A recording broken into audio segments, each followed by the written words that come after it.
Hello guys, welcome to Y T Mistri. నేను రీసెంట్గా టూర్కి వెళ్ళాను. అందులో భాగంగా కర్నూలులో ఉన్న కొండారెడ్డి బురుజుని చూశాను. చూడడమే కాదు, లోపలికి కూడా వెళ్ళాను.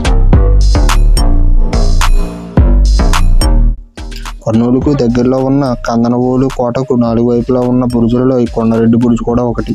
అంతేకాదు, అప్పటి వాళ్ళు ఈ కొండారెడ్డి బురుజును ఎర్రని ఇసుకరాయితో నిర్మించడం వల్ల దీనిని ఎర్ర బురుజు అని కూడా అనేవారంట.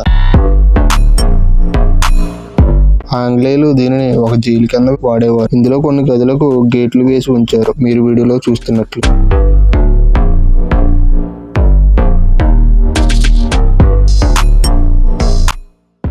ఇవి పైకి ఎక్కడానికి మెట్లు ఉన్నాయి. పైకి ఎక్కడానికే కాదు, కిందకి దిగడానికి కూడా వేరే వైపు మెట్లు ఉన్నాయి. ఈ కొండారెడ్డి బురుజుకు దీనికి ఆ పేరు ఎలా వచ్చిందంటే 16వ శతాబ్దంలో కొండారెడ్డి అనే పాలిగాడు ఆంగ్లేయులను ఎదిరించడం వల్ల ఆంగ్లేయులు కొండారెడ్డిని ఈ బురుజులో బంధించి చంపారు. అందువల్ల ఈ బురుజుకు కొండారెడ్డి బురుజు అనే పేరు వచ్చింది.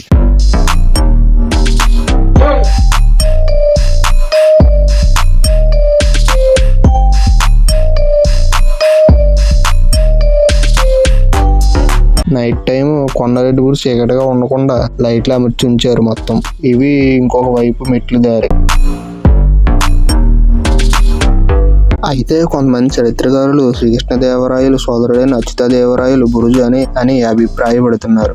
ఎందుకంటే అచ్యుతదేవరాయలు వారు విజయనగర రాజుగా ఉన్నప్పుడు ఈ కోటను నిర్మించినట్లు, అలాగే విజయనగర రాజు చిహ్నాలు ఈ కోటపై ఉన్నట్లు వారు చెబుతున్నారు.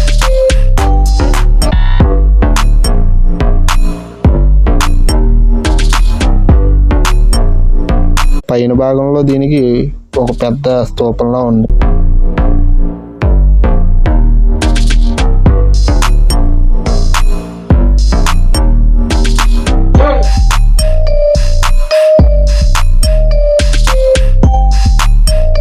తిరిగి మా ఫ్రెండ్ నేను అలసిపోయా, అందుకని ఒక చోట కూర్చున్నా.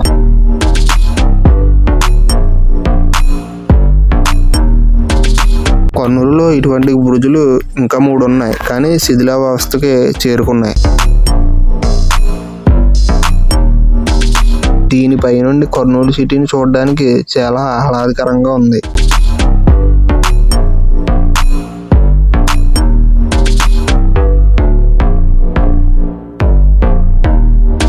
నేను టూర్కి వెళ్ళిన వీడియోలు ఒకటొకటిగా వస్తూ ఉంటాయి. కొంచెం లేట్ అయింది, అయినా సరే వస్తూ ఉంటాయి. మీరు చూసి లైక్ చేస్తూ ఉండండి. ఎవరైనా ఇంకా ఛానల్ని సబ్స్క్రైబ్ చేసుకోవచ్చు, సబ్స్క్రైబ్ చేసుకోండి.